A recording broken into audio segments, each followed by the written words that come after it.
Assalamualaikum warahmatullahi wabarakatuh. Halo teman-teman, apa kabar hari ini? Kami harap teman-teman tetap sehat semua. Pada video pendek kali ini, kami akan membahas tentang Modified Forward and Instrument, asuransi pengangkutan barang. Sebelumnya, saya akan memperkenalkan anggota kelompok saya terlebih dahulu. Yang pertama, ada Inani Nur Faiza, kedua Yoliza Asari, ketiga Alfirani Dewi Putri, keempat Sarah Afrila, kelima Fadil Aditya, dan keenam Ricardo Willy. Baiklah, berdasarkan data BPS Supply Chain Indonesia (SCI) mencatat pertumbuhan sektor logistik, lapangan usaha transportasi dan pergudangan. Subsektor transportasi yang mengalami tingkat pertumbuhan tertinggi adalah angkutan laut, yaitu sebesar 5,93%, diikuti oleh angkutan darat 5,5%, dan angkutan sungai, danau, dan penyeberangannya 1,16%. Pertumbuhan negatif terjadi pada angkutan rel 6,96% dan angkutan udara 13,31%. Penurunan volume sektor logistik terbesar sangat berpengaruh dampak COVID-19 yang merimbas terhadap perumusan pemerintahan barang dan konsumsi maupun aktivitas industri lainnya. Karena hal inilah, moda transportasi untuk memenuhi proses pengangkutan barang perlu diperhitungkan. Tentunya dengan pemilihan moda transportasi yang memiliki nilai efisien dan efektif guna memperbaiki volume sektor logistik. Untuk mencapai hal tersebut, maka dibutuhkan suatu sistem angkutan multimoda and freight forwarding. Angkutan multimoda adalah angkutan barang dengan menggunakan paling sedikit dua moda transportasi yang berbeda. Atas dasar satu kontrak yang menggunakan dokumen angkutan multimoda dari satu tempat diterimanya barang oleh badan usaha angkutan multimoda ke satu tempat yang ditentukan untuk penyerahan barang kepada penerima. Sedangkan freight forwarding merupakan perusahaan yang bergerak di bidang pengangkutan barang yang mengurus seluruh atau sebagian kegiatan terkait dengan pengiriman dan penerimaan barang melalui berbagai jalur transportasi. Cakupan jasa ini terbilang luas karena tidak hanya memberikan pelayanan pengangkutan barang, tapi juga layanan lain yang terkait, seperti penyimpanan barang atau pergudangan, pengepakan barang, hingga pengurusan penyelesaian dokumen kepabeanan. Dalam memenuhi tuntutan atas jasa pelayanan pengangkutan barang, diperlukan adanya perlindungan yang memadai atas barang apabila terjadi suatu tuntutan tanggung jawab hukum atas kerusakan, kehilangan, maupun kerugian yang disebabkan oleh pihak ketiga.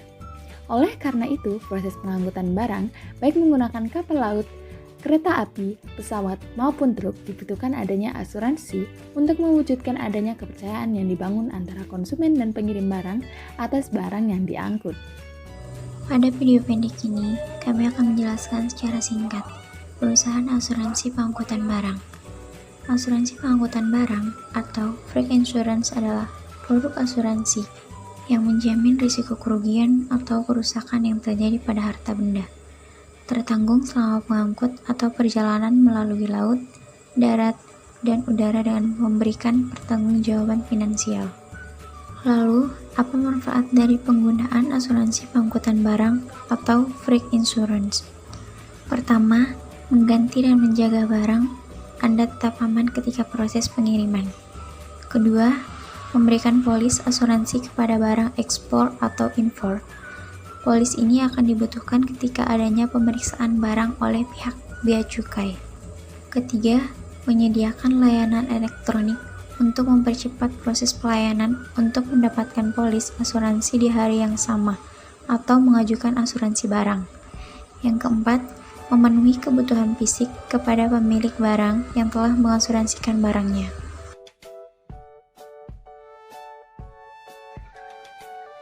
Adapun jenis pertanggungan yang paling sering digunakan dalam asuransi pengangkutan barang berdasarkan perbedaan luas jaminannya, yaitu yang pertama ICC-A, kedua ICC-B, yang ketiga ICC-C, dan yang terakhir ialah ICC Air. dengan perluasan jaminan yang paling sering dipakai dalam asuransi pengangkutan barang adalah Institute War Clauses Cargo, Institute Strikes Clauses Cargo, Institute War Clauses Air Cargo, dan Institute Strikes Clauses Air Cargo. Lalu, bagaimana proses alur kerja klaim asuransi pengangkutan barang apabila mengalami kerugian?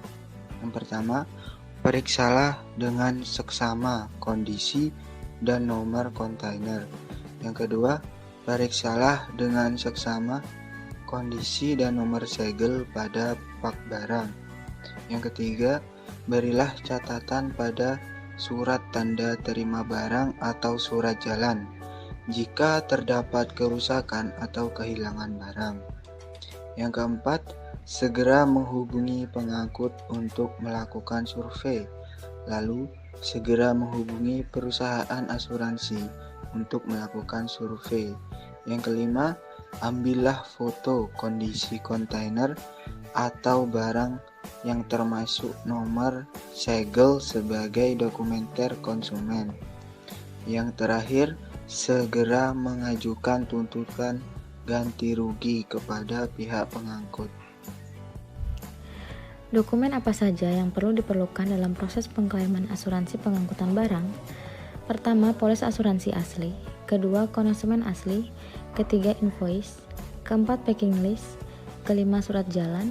Keenam, berita acara serah terima barang. Ketujuh, surat tuntutan kepada pihak pengangkut. Kedelapan, penawaran biaya perbaikan. Kesembilan, surat penyerahan peti kemas atau SP2. 10. Laporan kecelakaan moda pengangkut dan surat-surat kelengkapan moda pengangkut. 11. Foto kondisi kontainer dan nomor kendaraan. Kelengkapan dokumen pengajuan klaim asuransi juga mempengaruhi klaim dinyatakan valid atau tidak klaim asuransi. Sekian penjelasan singkat tentang multimoda freight forwarding dan freight insurance. Semoga informasi yang ada dalam video dapat membantu teman-teman semuanya. Thank you for watching and bye-bye.